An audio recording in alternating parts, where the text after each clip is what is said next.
বাংলাদেশ দল প্রথম ম্যাচে টিম ইন্ডিয়ার কাছে খুব বাজেভাবে হেরেছে। বাজেভাবে বলতে আসলে 35 রানে 5 উইকেট হারিয়ে ফেলা, 10 ওভারের আগেই 5 উইকেট চলে যাওয়া, তারপরে রেকর্ড ব্রেকিং 154 রানের জাকির আলী অনিক আর তাওহিদ হৃদয়ের পার্টনারশিপ, একজন সেঞ্চুরি করেছেন, একজন 70-এর কাছাকাছি রান করেছেন, শেষ পর্যন্ত বাংলাদেশ হেরে গেছে সেই ম্যাচে।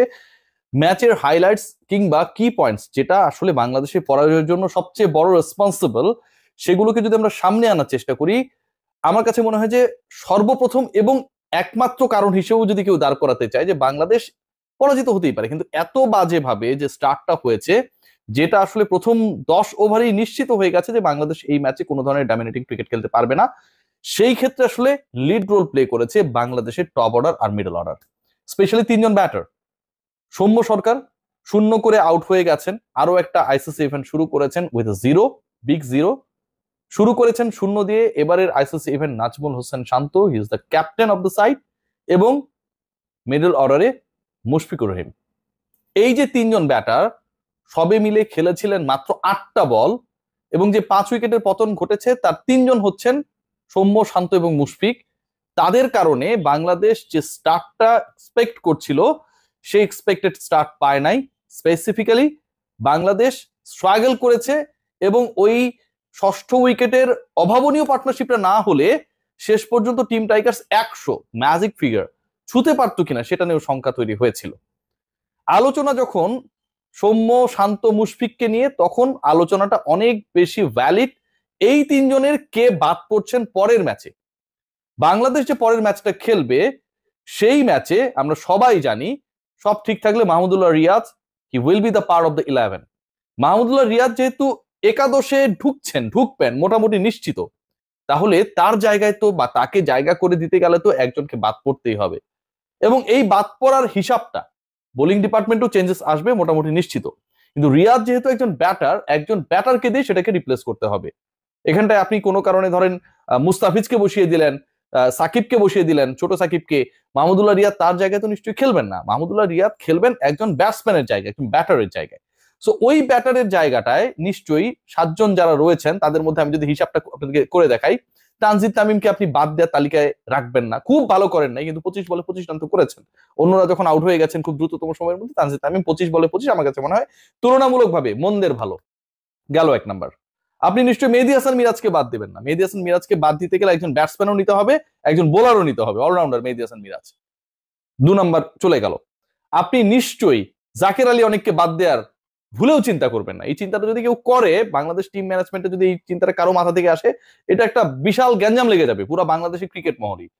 নিশ্চয়ই তাহিদ হৃদয়কে বাদ দেওয়ার চিন্তা কেউ ভুলক্রমেও করবে না। এই যে 4টা নাম বললাম, এই 4টা নামের বাইরে থাকে আরো 3জন, মুশফিকুর রহিম, সৌম্য এবং শান্ত, লাস্ট ম্যাচের যারা জিরো করেছে। এই 3জনের একটা আফসোস হতে পারে যে লাস্ট ম্যাচটা তারা যে খেলেছেন অন্তত 1টা 2টা রান করলেও কিন্তু অন্য যারা জিরো করেছে তাদের থেকে একটু হলেও এগিয়ে থাকার সুযোগ ছিল। বাদ পড়ার যে তালিকা হিসাব নিকাশ হচ্ছে সেখানটায় অন্তত তাদের নামটা আসতো না। আমরা যদি খেয়াল করে দেখি সৌম্য সরকারের যে ইনিংস গুলো রয়েছে, সৌম্য সরকারকে নিয়ে আমি আলোচনাটা করতে চাই। সৌম্য সরকার যে সবশেষ 5টা ইনিংস খেলেছেন তাতে তিনি সবশেষ ম্যাচে তো জিরোই করেছেন, তার আগে 73 করেছিলেন তিনি, এবং সেই ম্যাচে বাংলাদেশ জয় পায় নাই। তার আগের ম্যাচে তিনি 2 রানে আউট হয়ে গিয়েছিলেন, সেই ম্যাচেও বাংলাদেশ জয় পায় নাই। তার আগের ম্যাচে তিনি 19 করেছিলেন, সেই ম্যাচেও বাংলাদেশ ভালো করতে পারে নাই, এবং 24 করেছিলেন তারও আগের ম্যাচে আফগানিস্তানের বিপক্ষে, সেই ম্যাচেও বাংলাদেশ জয় পায় নাই। Soumya Sarkar as a top order batsman or as an opener তিনি তার যে রোলটা প্লে করেছেন সেটা কোনোভাবেই সিগনিফিকেন্ট ছিল না। সৌম্য সরকারের সবশেষ 5টা ইনিংসের মধ্যে, অথবা সবশেষ আমি যদি একটু হিসাব করি আপনাদেরকে বলি, এখানটা হচ্ছে 5, 7, 8, 9, 10 ইনিংসের মধ্যে হাফ সেঞ্চুরি 2টা, এবং বাকি ইনিংস গুলো হচ্ছে অনেকটা এরকম 0, 2, 19, 33, 4, 3 এরকম টাইপের অবস্থা।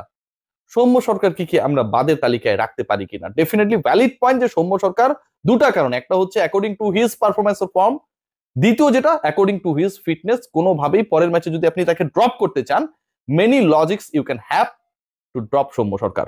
মুশফিকুর রহিমের হিসাবটা একটু করার চেষ্টা করি। মুশফিকুর রহিমের যে অবস্থা, সেই অবস্থাটা সৌম্য সরকারের থেকেও খারাপ। তিনি সবশেষ ম্যাচে তো 0 রানে আউট হয়েছেন। তার আগে যে ম্যাচটা তিনি খেলেছিলেন ওয়েস্ট ইন্ডিজের বিপক্ষে তিনি খেলেন নাই, আফগানিস্তানের বিপক্ষে তিনি খেলেছিলেন, শারজায় খেলা হয়েছিল, সেখানটায় তিনি 3 বলে 1 রান করে আউট হয়ে গিয়েছিলেন। শ্রীলঙ্কার এগেনস্টে তিনি খেলেছিলেন, আফগানিস্তানের বিপক্ষে একটা ওডিআই তিনি খেলেছিলেন। শ্রীলঙ্কার এগেনস্টে তিনি খেলেছিলেন 37 রানের একটা ইনিংস, 25 রানের একটা ইনিংস, অপরাজিত 73 রানের একটা তিনি ইনিংস খেলেছিলেন, এবং মুশফিকের গত 12টা ওয়ানডে ইনিংসের মধ্যে ওই একটা 73 রানের ইনিংসই 50 ছাড়ানো। বাকি ইনিংস গুলো যদি আমি আপনাদের সাথে শেয়ার করি সেগুলো হচ্ছে 1, 5, 10, 21, 4, 45 ডু নট ব্যাট, 73, তারপরে তো আপনারা জানছেনই যে 25, 37, 1-0। মুশফিকুর রহিমকে বাদ দেওয়ার বাদ পড়ার যথেষ্ট সুযোগ রয়েছে, কারণ একজন ব্যাটারকে আপনার ঢুকাতেই হবে। আমি খুব প্র্যাকটিক্যাল আলোচনা করছি, কারো বিপক্ষে পক্ষে না। Let's come to the point about the captain Najmul Hossain Shanto. সবশেষ ম্যাচে তিনিও 0 রান আউট হয়ে গেছেন। যেই 3 জন মিলে 8 বল খেলেছিলেন, নাজমুল হোসেন শান্ত সেই 8 বল খেলার ক্ষেত্রে কৃতিত্বপূর্ণ অবদান ভূমিকা পালন করেছিলেন। তিনিও 0 করেছিলেন। বাংলাদেশের 3-0-এর একটা। নাজমুল হোসেন শান্তকে কি আমরা বাদ দেওয়ার পরিকল্পনায় তালিকায় হিসাবে রাখতে পারি? আমি অমিট করা শুরু করি যে আসলে কার বাদ পড়ার সম্ভাবনাটা সবচেয়ে বেশি। নাজমুল শান্ত সেই সুযোগটা আপাতত আমি দেখছি না কোনোভাবেই। এটা বাদ পড়াটা খুব বেশি লজিক্যাল আমার কাছে মনে হয় না। নাজমুল হোসেন শান্ত লাস্ট ম্যাচে 0 করেছেন, কিন্তু তার আগে যে 5টা ইনিংস, তার 5টা ইনিংসে তিনি রান পেয়েছেন। 5 ইনিংসের 2টাতে তিনি অন্তত ম্যান অফ দ্য ম্যাচ হয়েছেন, এবং ওই 2টা ম্যাচে বাংলাদেশ জয় পেয়েছে। সিরিয়াসলি, যেই ম্যাচেস গুলোতে তিনি রান করেছিলেন বাংলাদেশ জয় পেয়েছে। So according to captain wise তার যে রোল সেটা নিয়ে প্রশ্ন থাকতেই পারে গত ম্যাচে স্পেশালি, এবং একই সাথে এই প্রশ্নও থাকতে পারে যে তিনি গত ম্যাচে 0তে আউট হয়েছেন। কিন্তু একজন ক্যাপ্টেনকে জাস্ট একটা ম্যাচে খারাপ করার কারণে আগের 5টা ম্যাচে তিনি ভালো করেছেন, আপনি নিশ্চয়ই বাদ দিয়ে দেবেন না। নাজমুল শান্ত বাদ। সৌম্য এবং মুশফিকের মধ্যে কার বাদ পড়ার সম্ভাবনা এখন বেশি?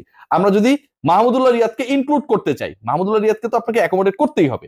সেই জায়গায় আমার কাছে মনে হয় তুলনামূলকভাবে এই যে দুজনের মধ্যে একটা দ্বৈরথ রয়েছে, কে ড্রপ হবেন ফ্রম দ্য টিম, সৌম্য সরকার নাকি মুশফিকুর রহিম, সেখানটায় সৌম্য সরকার ড্রপ হবার আলোচনায় তুলনামূলকভাবে একটা অ্যাডভান্টেজাস পজিশনে থাকবেন।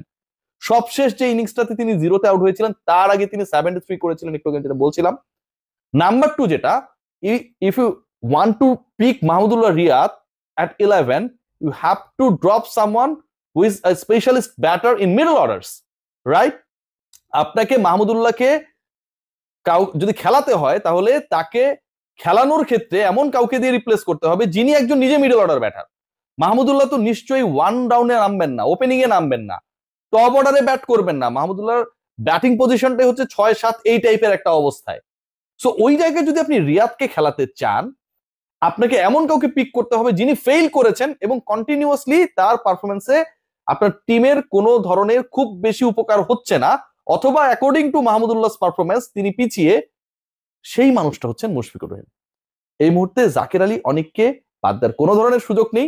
6টা ওয়ানডে খেলেছেন, 40 ছাড়ানো ইনিংস রয়েছে, 30 ছাড়ানো অপরাজিত ইনিংস রয়েছে, 50+ করেছেন, লাস্ট ম্যাচে স্ট্রাগল করেছেন, কোনো ধরনের সুযোগ নেই। এবং যদি তাকে বাদ দেওয়া হয়, এটা একটা বিশাল গ্যাঞ্জাম লেগে যাবে। তাকে তো সেঞ্চুরিয়ান লাস্ট ম্যাচের ক্র্যাম্প করছিল, এবং এখন তিনি ঠিকঠাক আছেন যতটুকু খোঁজ পেয়েছি। সো বাদ দেওয়ার জায়গায় এবং রিপ্লেসমেন্টের জায়গায় মাহমুদুল্লাহ যদি দলে ঢুকেন, হোপফুলি ঢুকবেন, মুশফিকুর রহিম ছাড়া অন্য কোনো অপশন নেই। বাংলাদেশ সেই ক্ষেত্রে স্ট্রাগল করবে কিছুটা উইকেট কিপিং এর হিসাবে। জাকির আলী অনিক উইকেটের পেছনেই দাঁড়াবেন যদি এমনটা ঘটে, এবং মাহমুদুল্লাহ রিয়াদ মুশফিকুর রহিমের পরিবর্তে 11-এ আসবেন।